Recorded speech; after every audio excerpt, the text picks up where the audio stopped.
Okay, Mauricio, it's such a pleasure to meet you online. You look like a typical Italian filmmaker. uh, have you been inspired by an Italian filmmaker? I take it as a compliment. First of all, I want to thank you for having me with you. Yeah, my pleasure. I am the one thanking you because this is like maybe waking you up at 11 p.m., correct? That's yeah, that's fine. You're completely right. I was falling asleep after a very long day, but I'm very happy to be here with you. And Okay. so, So you are rested a little bit. You took a couple hours sleep. and disruption is part of life, Oh yeah, yeah, especially when you live in Europe, right? especially when you live in Europe. You're right, especially in these years, which are years of disruptions. Wow. So you went to Italy for a project or to visit France No, or actually, I go back and forth. I am Italian, and so my roots are strongly back here in Italy, and I have two kids living here. So I, oh yeah, then you visit your children. yes, exactly. I spend quite a good, a good Portion of your life here? portion of my time, yes, right here. Oh, okay, okay. And Also, United States is for filming. no, I mean actually not for filming, but I came to the States for love because Oh, I you met married an someone. American. You met I a married an American lady. Yes, exactly. Oh, so you have to go back and see her. Okay. Yeah, and actually, we unfortunately we got divorced, but we are still in a very good relationship. Oh, okay, okay. Well, that's good. I'm glad you get to become half US citizen or something like that. But Yeah, you have dual citizenship probably. yeah, absolutely, yes. Yeah, so that's the good part of the bargain. So we see here that you are a filmmaker. And to be honest with you, I need to ask you what kind of film you produce or you work on. Actually, my purpose is filming for a better world, which is something that sounds a little heavy, I understand, but it is exactly what I feel and what I am doing because I am 67 years old. I've been living a very rich life, professionally and personally. Oh, And good. at this point of my life, I think that I want to do something that really have a very clear purpose. So filming for a better world means for me now to produce some documentaries that will help to raise a consciousness in people about how important some issues and themes are for the future of the world, especially in the environment. Oh, the environment. I love the environment. I belong to an environmental nonprofit organization, so I love the environment and I love birds. I love the seagull, the pigeon, the bay. So I'm very pro environment. So I'm glad you covered that. So um, when you say the environment, do you cover it mostly in the US? No, I think I should say worldwide. What I'm making now is a project about the meaning of bees and related to a concept which is One Health. One Health is a domain, is a UN domain, and in One Health you can find the human life, the animal life, and the planet life.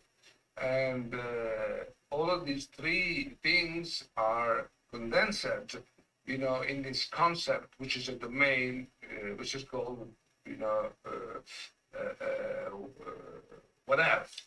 I'm making now a first documentary of a series.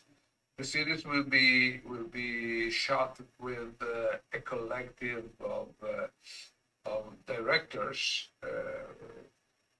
an American one, Raphael Sparge, and a German one, Bernd Welz, who is a very famous directors about environmental issues, and a Greek lady, her name is Diane Kochinas, who's very famous for, let's say, her knowledge about food and biodiversity in Greece.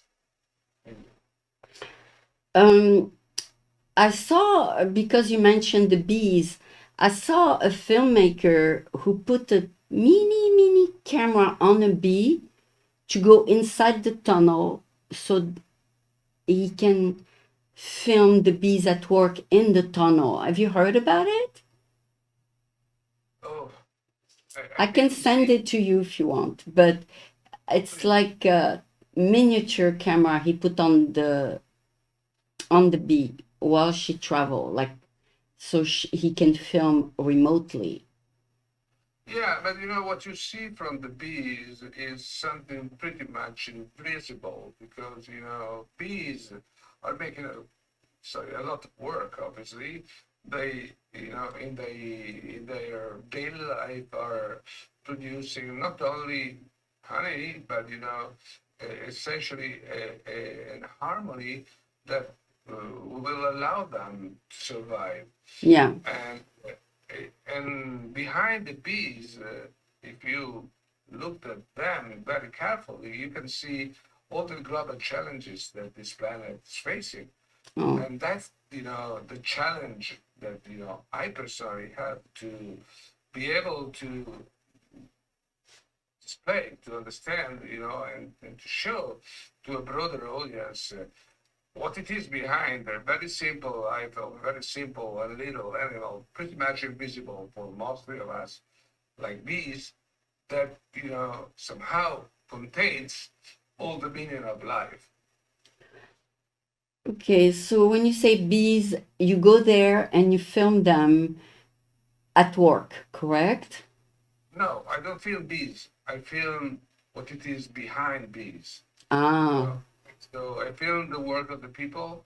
I feel the effort that these people are making. I yeah. feel, you know, Like Morgan Freeman, he gave money to save the bees. yeah, You I heard am about aware of him? that. Yeah, I'm aware of that. Yes, yeah, something like that. But essentially, what I'm going to make are very little minimalistic stories about people that are making ordinary people that are making extraordinary things through the help of a very little invisible friend called bees. Okay. So you document what's being done out there in the world to save them. I mean, I don't know if I will be able to say that. I think I can help in a process in which people can have a better consciousness about the importance of these, invisible part of life. But to give you an example, we are very anthropocentric and we think that life is humans. But if you think that, if you think about the mass, the biological mass in the planet, you know, it's made essentially by 99.7% by plants. Oh, You know? really? Yes, I mean, we animals are only the 0.3%. Oh, And we humans are a part of that. oh, we are the So, minorities. no, I mean, we are insignificant in terms of numbers. Oh, If that's an alien would come to this planet and will describe this planet to another alien appear, you would say that this is a planet made by plants with a very irrelevant percentage of animality here, That's you know, incredible. and I never thought about that. I mean, really never thought about that. So even though we are 8 billion on Earth, we are a small part of Earth? we are an insignificant part of that. We are Really? not relevant for life. We okay. Let's put it in another way. If we disappear Yeah, from the planet, yeah. life will continue. Continue in the Yes, ocean and in the forest, even better than now, right? probably even better than now. We don't know that, but this is a judgment. No, But you know, because we are destroying the forest. we are destroying many things, and we are also, on the other hand, create everything is adaptable for humans. So any civilizations, starting from Egyptian, Minoan, Romans, you name it. And so we are a significant part of what we humans think is the meaning of life. But the meaning of life doesn't need a rational thing, uh, behind that. Hmm. Life is something more simple. Life is harmony. Life is, vibration, music, and all of these things that are not so strongly related to what we with our culture, with our intellectuality, we think life is. Life is something different. I was surprised, when I realized, that we are a part of the 0.3% of a body mass, of a biological body mass Yeah, in the planet. I was surprised. I mean, I thought of that weeks, yeah. It's hard. thinking about that. It's hard to even digest. We thought we were the king of the world, right? Exactly. And you know what? Yeah. With What? little percentage we represent, we change the destiny of the planet. We changed the what? The destiny of the planet. Oh.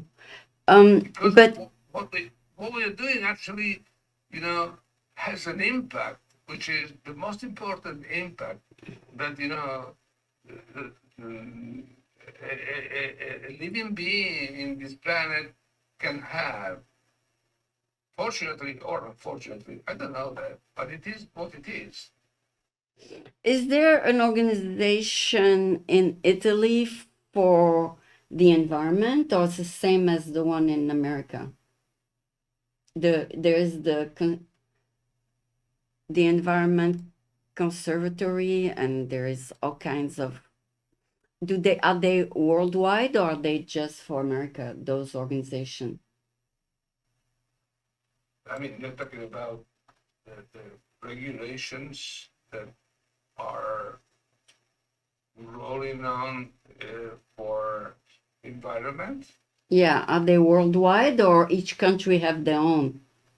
No, I mean, each country have their own, and you probably are aware that there are some international regulation that are not actually regulation, but are, let's say, Yeah, the name is the Nature Conservancy. So, exactly. so it's probably And also one in Italy, correct? I mean, it's more a proposal manifesto, and actually, what it is happening worldwide, that um, how can I put it? The the the strong capitalistic wave that is running out is creating a very weak interest about all the environment, and the concentration of power and the technocracy that is taking uh, such an important role for the future of the planet is not helping at all the sensitivity, that even locally, any different geography and cultures have about these things, which are very important. So the point is that we are facing a very dramatic moment, in my opinion, in which we don't put attention anymore about where we are living, which is our environment, which is our planet, and we are more, worried about the logic of confrontation between the power of an IT. And you know exactly, being American, what I'm talking about. And that's a point, and that's where we are. And my personal position, which is not an opinion, it is a position, is that we don't have to leave these observation of what it matters for the future of our kids and next generations in the hands of the mighty, because they are so much concentrated in what it is happening nowadays, and it looks like, at least let me say that it looks like they don't have a future, and they think they can live to, forever. Yeah. They don't live forever, but moreover, my kids, your kids, and the kids of the people of the world will not live forever if we don't do something for a better understanding of what harmony means for the world. Oh, yeah, that's true. That what you just said. The leader of a country has a huge impact on what's being done to save nature. I I'm afraid so. Yeah, I'm afraid this right now it's we are in a very bad situation, but maybe in 3 years we'll have a better situation as far as funding for the environment is going. I'm sure it's the same situation in Italy, right? I mean, yes, it is the same situation, I think, all over the world. Oh, And Italy express a very, a very unique biodiversity, for example, in terms of environment, and it's one strong and clear part of our DNA. yeah. We are, a boot, and we have a mountain chain on the north part, and then we have a mountain chain from north to south, and this creates several different valleys. In any single valley, Mm-hmm. which are thousands, there is a different biodiversity situation.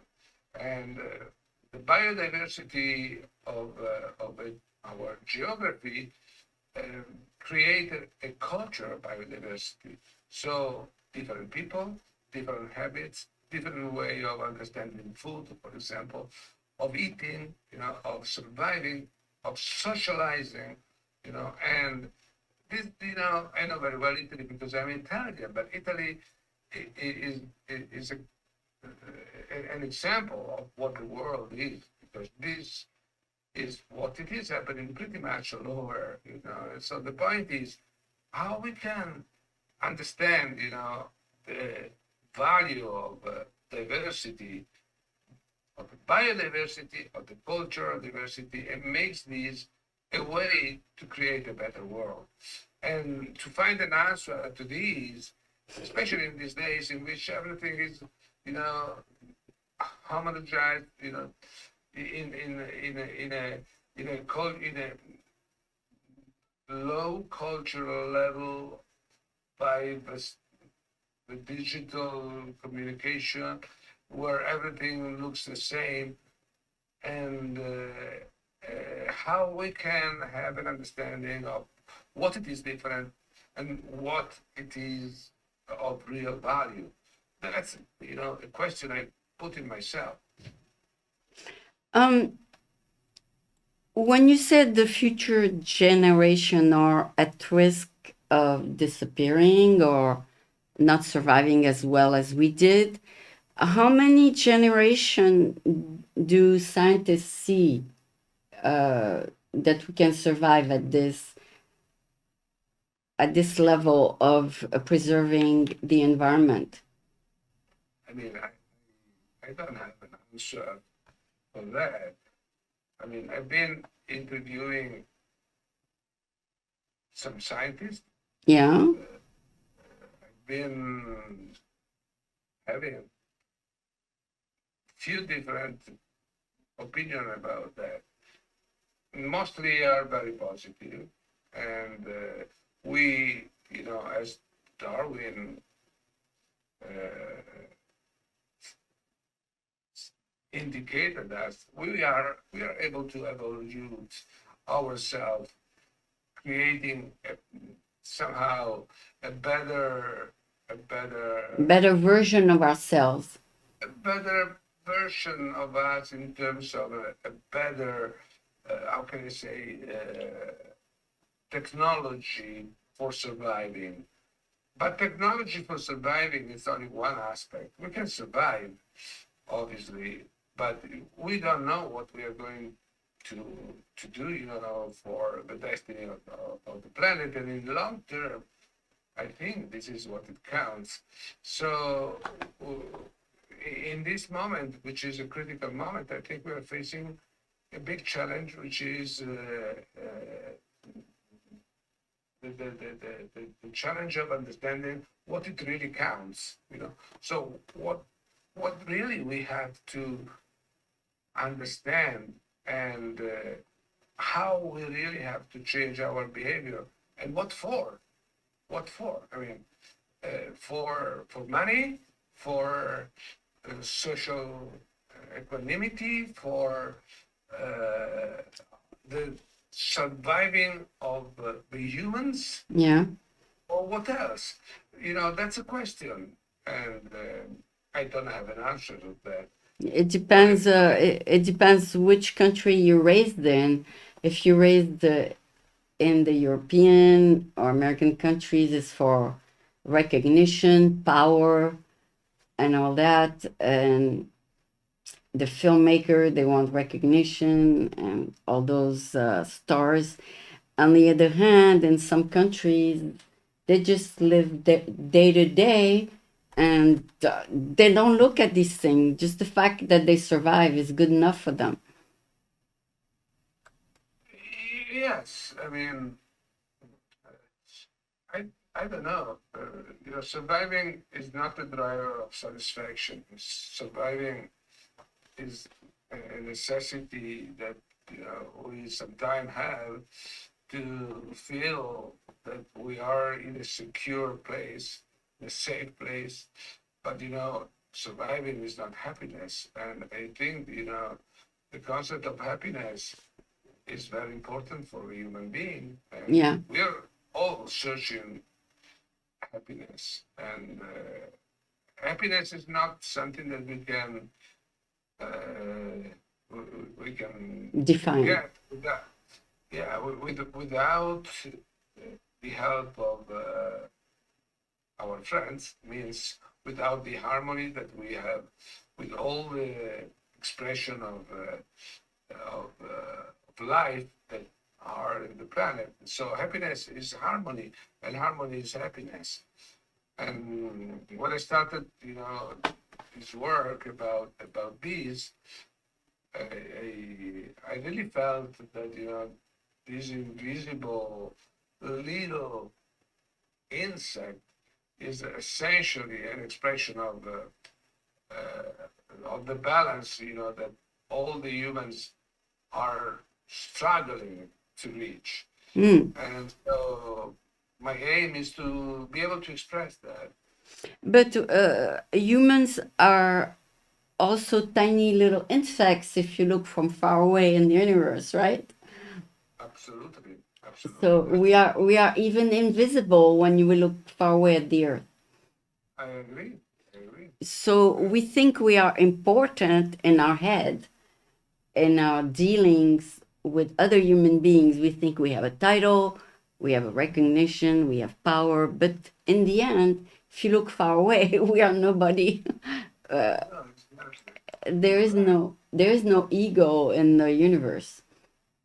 No, there is no ego, and the ego is not so much important at the very end of the day. And it's what I was saying. We are a trace in terms of body mass. We are a trace in this planet.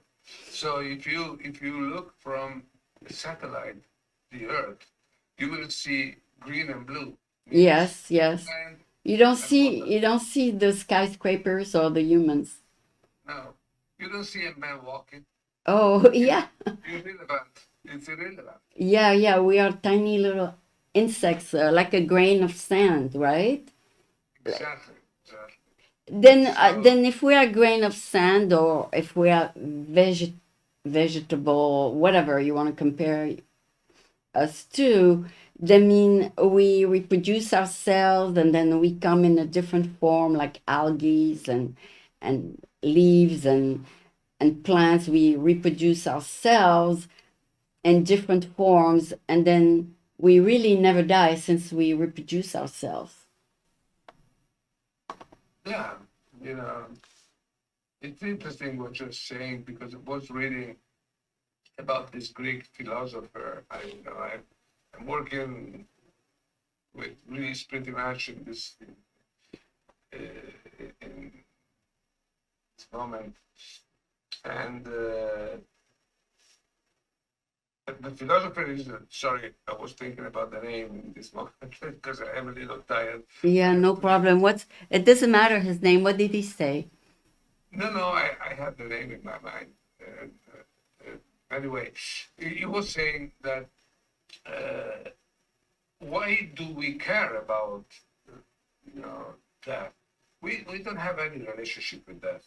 We live, and then at a certain moment we die.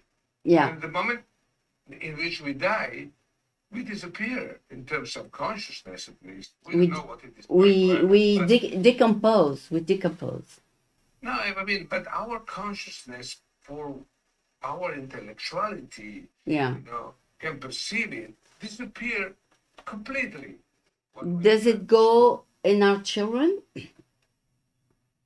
I mean, you can have a different ideology about that, but if you think about our perception of life, of our daily things, we are struggling for food, we are struggling for Shelter.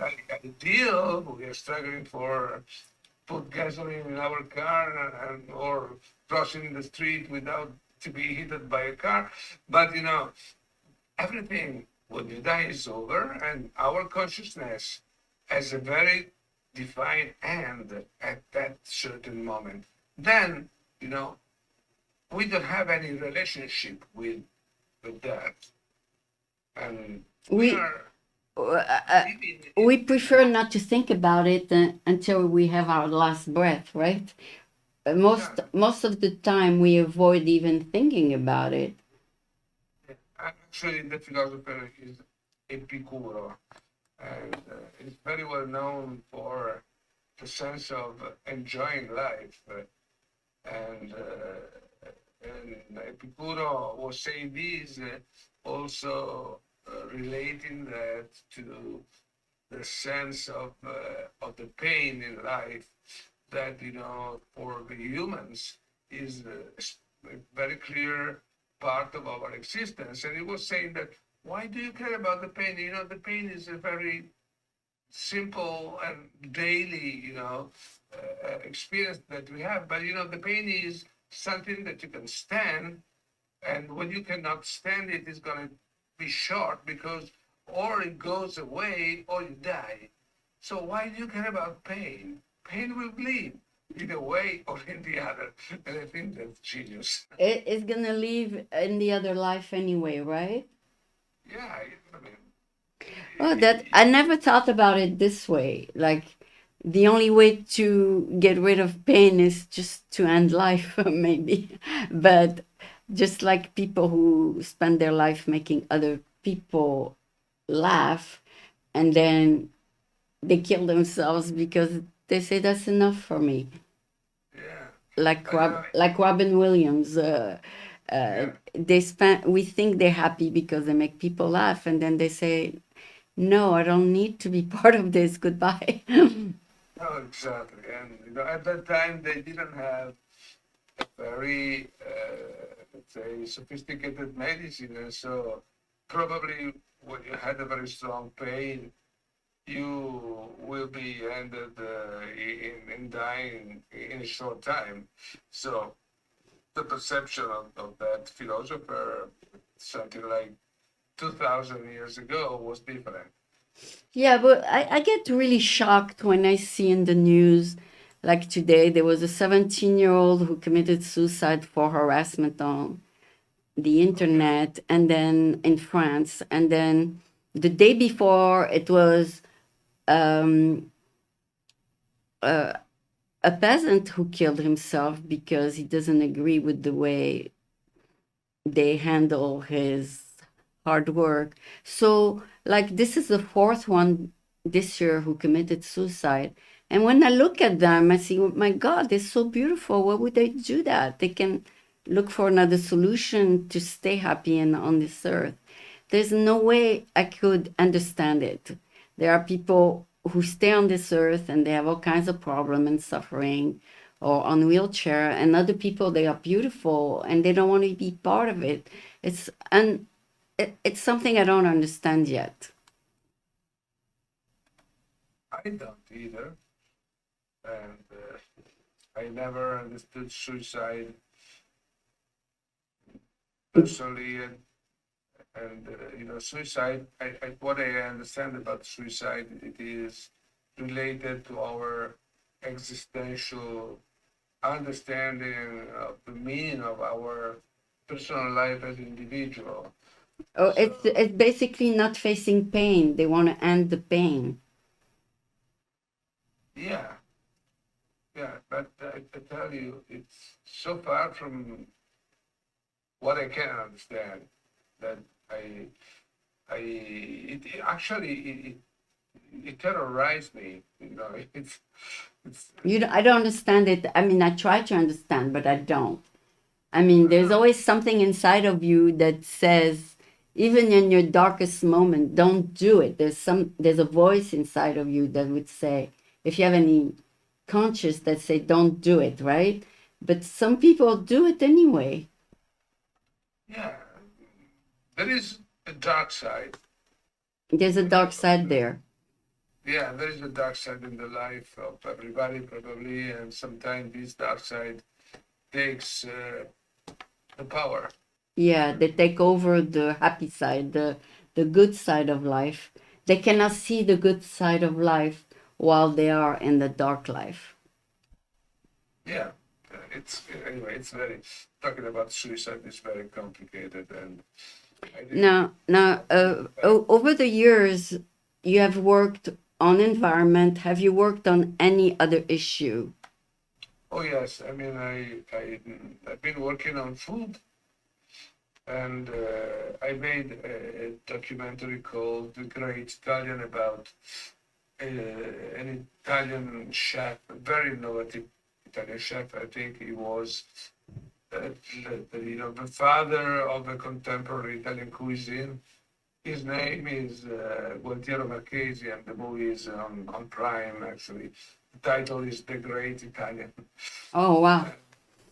I mean, I was exaggerating a little bit, but he was a great Italian, honestly.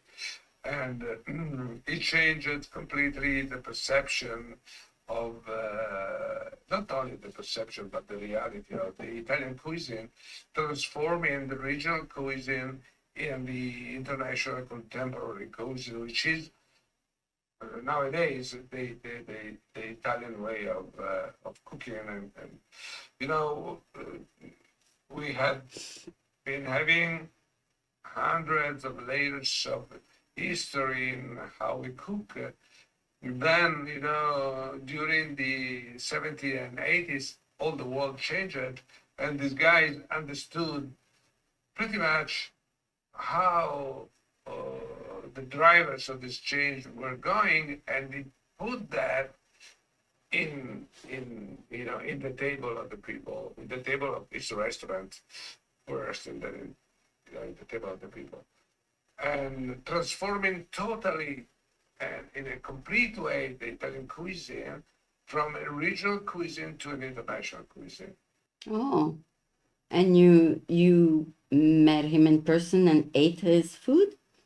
I mean, I made it. I've been working a couple of years with him. I made a biopic about him, and I had in the picture in the movie. Uh, some of the most important chefs from the world, such as Alain Bocuse, sorry, Bocuse, the Trois brothers, Ducasse in France, in Italy, the, So all the many. most important guys, and in Japan, some 3 Michelin star chefs. So I collect a very wide view of what the international contemporary cuisine means, and was a very interesting experience for me, which I enjoyed sensorially because I ate very well, and intellectually because I understood how important food is for the culture of people, and how important the food is also for the future of the world. As an environmentalist, do you believe in being vegetarian, or you think it's okay to kill animals to eat them? Uh, you know, animals. That's a good point. I tell you, I've been working now on this documentary, which is called "The Garden of Crow's Destiny," uh, and I've been doing these with some organizations that are related to United Nations, and the concept is that we need to have a better relationship with the the animal world for our sake, and what the animal represents is our essentials. We are just animals mostly, and Yeah, we we need to provide for our needs first, primary needs, and then after that, yeah if we have all our needs met, then we go to study and do philosophy and other things. yeah, but we tend to sometimes, in my opinion, to overstructure the observation. So think about you know the pyramid of Maslow, and the human needs, and how you can, like, give the priorities to what it is more important and less important. But essentially, we survive the same way the animals does, We and have to eat. Yeah, we they say even in India they say if everybody's vegetarian, they won't have enough food for everyone, and that's why they're not. A lot of them are not vegetarian. So it's a different way of looking at it. If we let the animals run around, then they're gonna multiply and multiply, and then there will be a problem maybe for us. I don't know, but yeah, I mean, I was in Italy during the COVID, and uh, we, we we were not used to have wolves around houses, and I oh, get some couple of wolves going around my house. I lived in the country at the time. It was the 2019, 2020. you mean walls around the property? Yeah, and they came inside my garden Oh, pretty much every night, you know. looking for food, and but the point is that they were not scared, so they were What kind trying of to animals? What kind? wolves. Oh, wolves. Wolves. Oh, yeah, those are dangerous. Yeah, they can be dangerous, but I'm scared of them. I'm really scared of them I because, mean, I like to go, in my balcony at night when I noticed that they were around to see how they were acting. I was in yeah, a safe place because they were in the the garden, I was wolves. in the balcony, and I was so surprised and somehow excited. Yes, scary. I went camping in Canada. I was in a tent, and at night they told us don't get out of the tent because there's always wild animals out there looking for food. So even though we heard noises, we didn't move from the tent. That was such a scary experience, uh, to be faced with animals that are more powerful than us, because they don't care about your name, your title, or anything. They just want to eat. Yeah. Yes. Yes. Yes. That's I don't know if you experience camping in the wilderness in Canada or anywhere else, but it's quite a scary experience. Uh, so so that's your latest project. No, first the food, then the environment, and then you're gonna keep on that path of the environment. Is that correct? Yeah. I mean, now I think I'm going to work the next 3 years about this project. Actually, the name of the project is Buzz of Transformation, and so BASC, base of transformation. Buzz, Oh, buzz. Buzz. Oh, buzz, B-U-Z. Buzz Bees. of Transformation. Oh yeah, I'm stupid. Yes, you were talking about the bees. I should have thought about that. Okay, so yeah, your accent is kind of slightly different than American. So buzz of transformation, and how do you progress in that project? We are finishing the first documentary, which is called "The Garden of Cross Destiny," Yeah, uh, and then we will start the production of the series. We will be shooting 6 episodes in all the continents, and any single episode will contain four minimalistic stories of essentially beekeepers that are making extraordinary things, you know, starting from their ordinary life. And doing so, we are going to cover all the global challenges, yeah, starting, you know, climate change to overpopulation to inclusivity to and that would be in the form of interviews. no, it's going to be more a cinematic story. So it's if you think about the format, it's 1 hour, any single episode. So it's going to be four stories for any single episodes of 1 hour of 15 minutes. So four 15-minute stories that are talking about the daily life of these people and how they are facing these global challenges. And I give you an example so you might understand better. We are working in Tanzania with this Masai lady.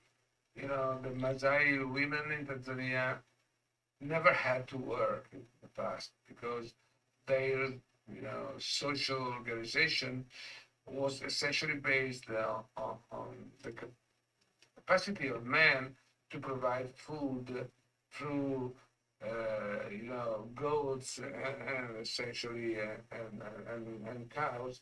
But then because of the climate change, the big cats became a big threat, and they started to be aggressive. To you know to the goats and the cows, which are the most important source for their surviving. So women had to start to work.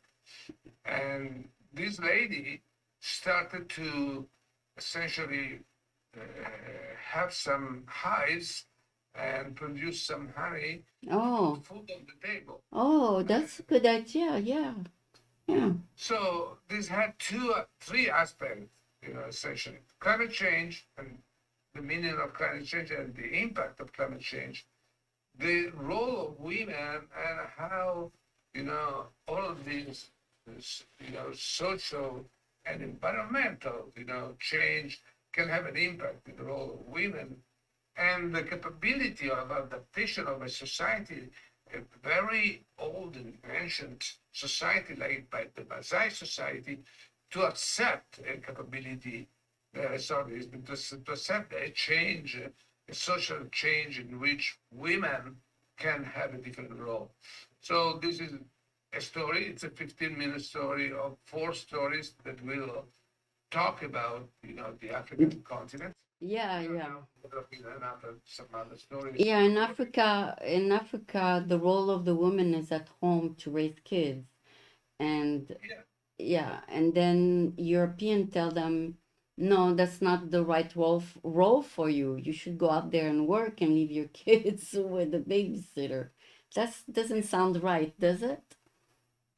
it, it's not so simple, because yes, traditionally, I mean, Africa is in an incredible laboratory of change in which the mix, that is creating now the transformation start from a very strong and deep tradition and that is creating a new, let's say, phase, a new dimension in which behavior, social behavior, uh, is becoming something different.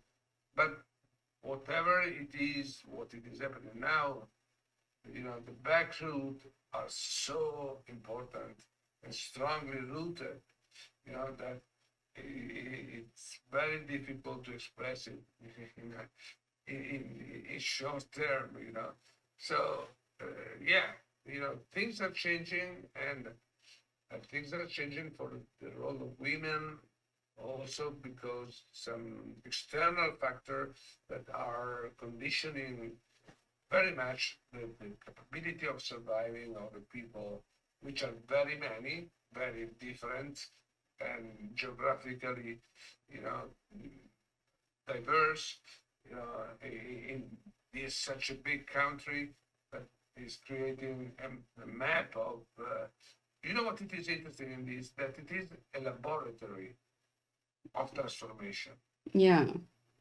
Especially even in Italy, um, all the women have to go to work, right? I mean, the traditional role of a woman is no longer at home because they have only one kid per family now.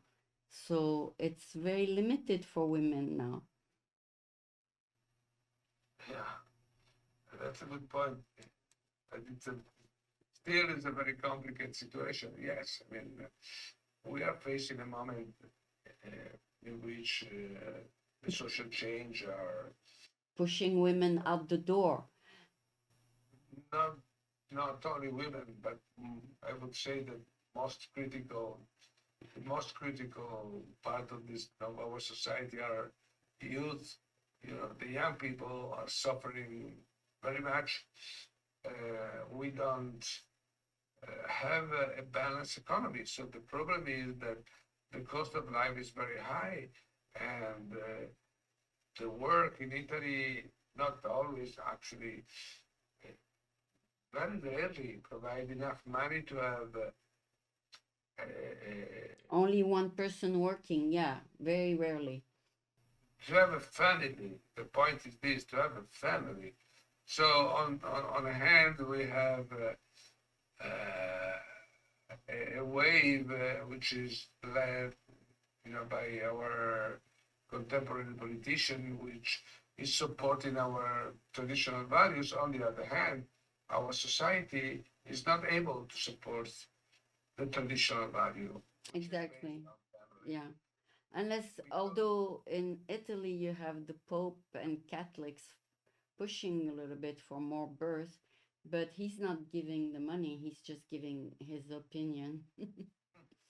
you know, I like the Pope, but I don't know if we will be able to convince people to go in bed together. Honestly, Yeah, yeah, because when they say in Mexico they have a lot of kids because they're Catholic, they each have at least six big kids per family. But when you go to Europe, it's unheard of 6 kids per family, even though they're Catholic also. They don't practice. They don't practice their religion. Maybe that's the reason why the birth rate is going below zero population growth. yeah, and I think Mexico and Italy are very different countries, and the society is leveled in a different way.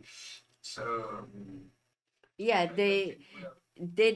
they don't want the latest fashion or the latest car or the latest anything. They just want to raise a lot of kids. That's their goal. Like the people from India too, they like to have a lot of kids. It's just it goes from generation to generation. We don't have that in Europe. Yeah, sorry. What do you think is better, to have lots of kids or little? I don't know. If I could choose, I would like to have tens of kids. But that's my ego. Oh yeah, but you have two. I have two kids.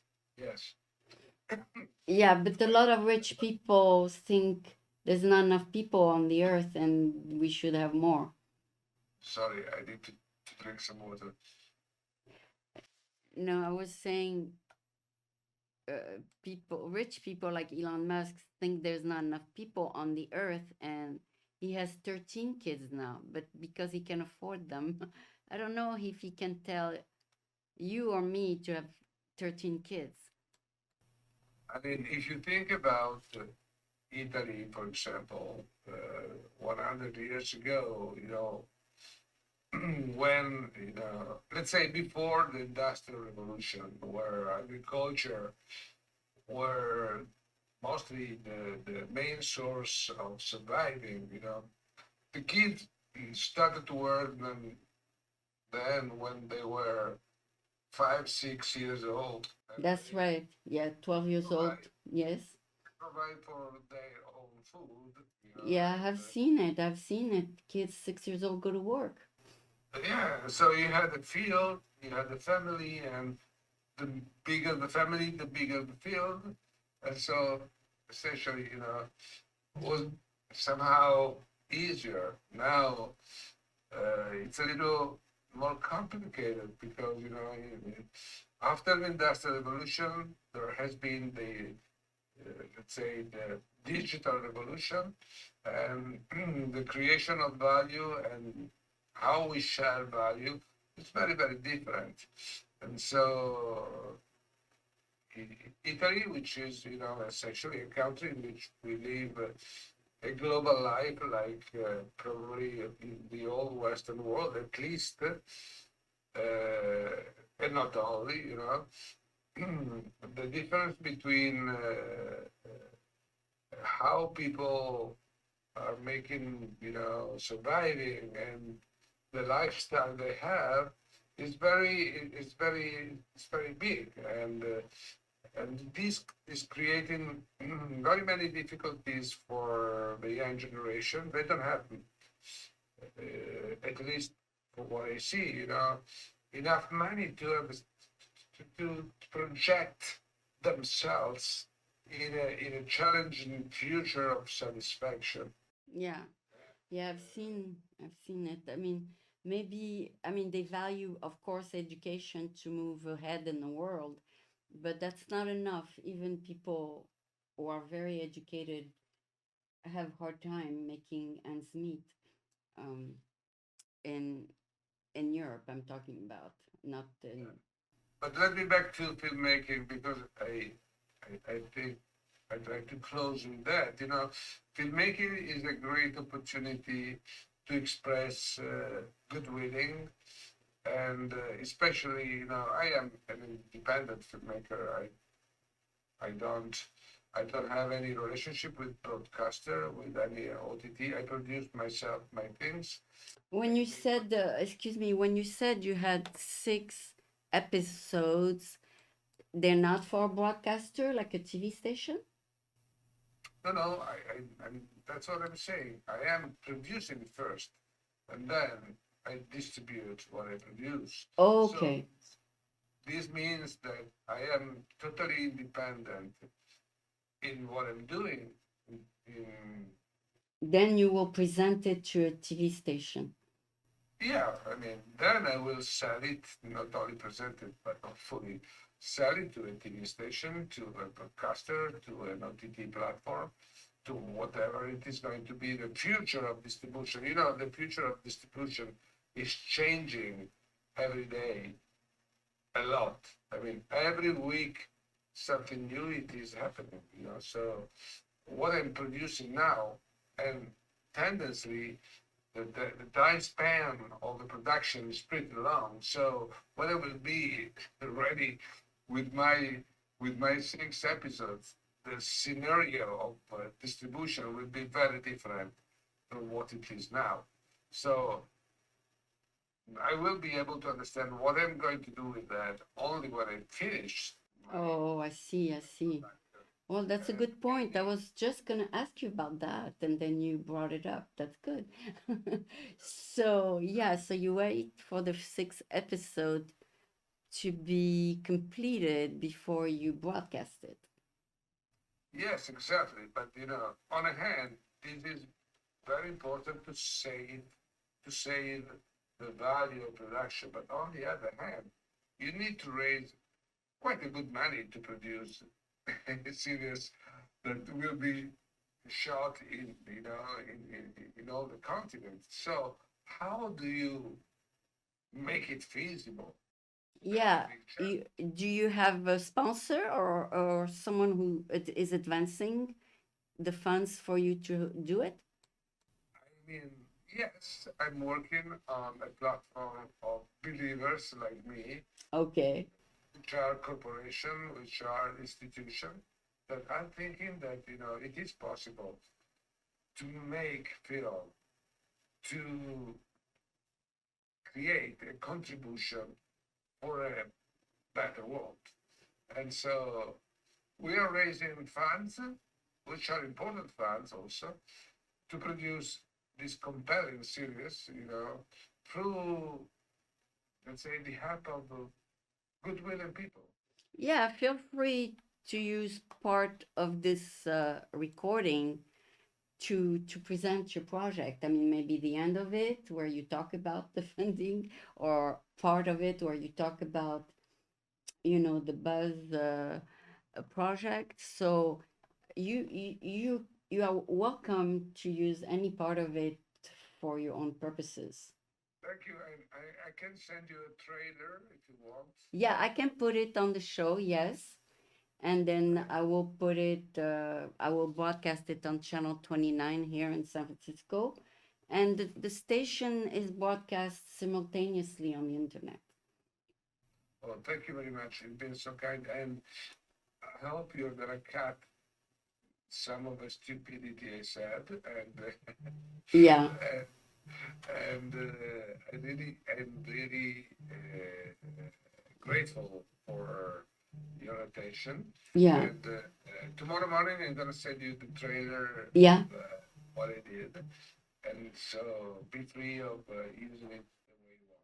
Oh, thank you, thank you. You're a very charming man, aside from being a filmmaker. And are you gonna be in front of the camera anytime? Yeah, I, yes, yes, yes. Oh, I mean, you are I the mean, narrator? I need to moderate my ego, let's say, Yeah, but yeah. Yeah. I want to create a very personal experience in my filmmaking. So sometime I'm in front of camera. Yes. Oh, that's good. That's good. There's an actor that looks a lot like you. What's his name? He's a very famous. Anyway, I'll tell you by text.